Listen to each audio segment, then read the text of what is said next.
professeur Ziri Guédé Noël, professeur titulaire de botanique et ethnopharmacologie à l'UFR Biosciences de l'Université Félix Houphouët-Boigny, Cocody, Abidjan.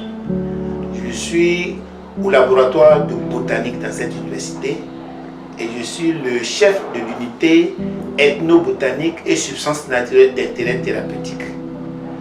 En plus, je suis le directeur scientifique de Djeka Pharmaco, qui est une unité de production de phytomédicaments, une unité purement ivoirienne installée à Agoville. Aujourd'hui, nous allons vous parler de la transformation des plantes médicinales en médicaments. C'est un long processus. Nous allons, étape par étape, vous expliquer comment on peut transformer les plantes en médicaments. La première étape de ce long parcours, c'est l'enquête ethnobotanique. C'est quoi une enquête ethnobotanique?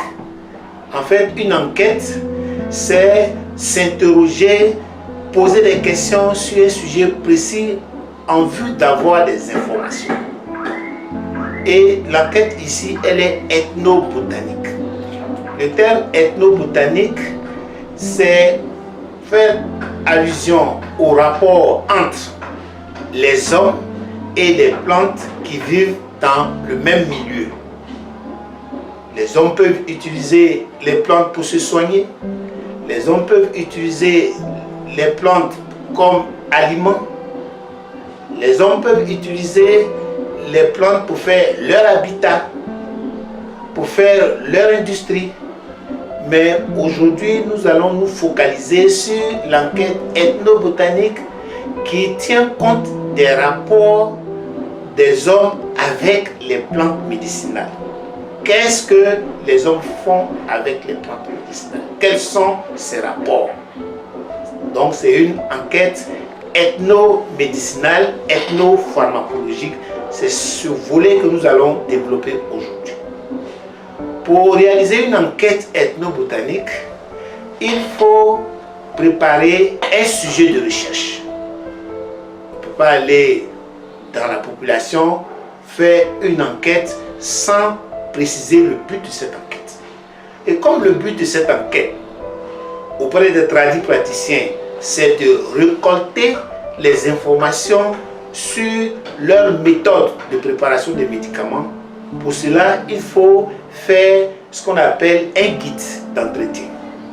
Le guide d'entretien est formulé, il prend en compte le nom du tradipraticien qui sera interviewé, son âge, sa localité, les plantes qu'il utilise pour faire ses médicaments, les parties de la plante utilisée et les méthodes de préparation du médicament. Donc, muni de cette enquête, muni de cette fiche d'enquête, on peut procéder à une enquête ethnobotanique. Mais pour réaliser cette enquête ethnobotanique, on doit se déplacer. On doit rencontrer les tradipraticiens qui sont généralement dans leur lieu de vie, à l'intérieur du pays, sur les marchés, dans les villages. Donc, on commence par faire un budget pour faire cette enquête ethnobotanique. Et avant d'aller sur le terrain, on fait une pré-enquête. La pré-enquête, c'est d'aller dans la région où va se dérouler l'enquête, par exemple à Bouaké, un exemple que je prends à Bouaké, pour prendre les autorisations nécessaires pour la réalisation de l'enquête ethnobotanique. Et pour ce faire, il faut rencontrer les autorités de la ville, le préfet, le sous-préfet, le commandant de brigade de gendarmerie, le commissaire de police pour avoir les autorisations nécessaires avant de faire cette enquête dans les différents villages de Bouaké. On prend toujours l'exemple de Bouaké.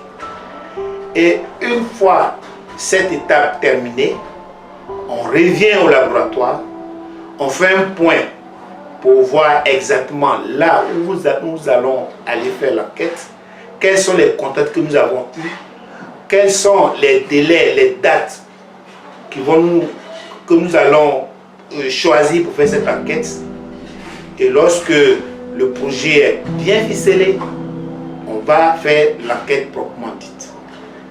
Et au cours de cette enquête, on rencontre les praticiens, c'est-à-dire les médecins traditionnels qui sont détenteurs du savoir ou bien détenteurs des secrets des plantes médicinales. Et devant un praticien, on déroule notre exposé et ensemble, nous remplissons notre fiche d'enquête avec le praticien.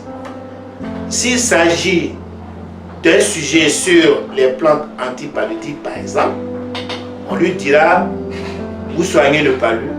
Quelle est la plante que vous utilisez pour soigner le palu? Ça nous permet de renseigner notre fiche d'enquête. Et comment vous préparez votre médicament? Et quelle est la posologie utilisée? Quelles sont les voies d'administration de votre médicament? Et après l'entretien avec un tradipraticien, on passe aussi à un deuxième tradipraticien. Et au cours de la semaine ou du mois, on essaie de couvrir toute la zone pour pouvoir avoir l'ensemble des informations, l'ensemble des plantes que utilisent les populations de cette région pour fabriquer leurs médicaments et traiter les maladies. Muni de toutes ces informations, on revient au laboratoire. Parce que dans le milieu traditionnel, les noms des plantes sont donnés dans l'ethnie locale. Si c'est à Boaké, peut-être ce sera en Baoulé ou en Tchoula, Malinké. Et on revient au laboratoire avec l'ensemble de ces informations. Et on essaie de faire la liste définitive des plantes qui ont été sélectionnées, qui ont été indiquées, qu'on nous a indiquées au cours de l'enquête. Supposons qu'on ait 20 plantes. Et ces 20 plantes, les noms étant en langue locale, par exemple en baoulé, il faut chercher à identifier ces plantes sur le plan scientifique, c'est-à-dire donner les noms scientifiques des plantes qui ont été récoltées dans la région de Boaké.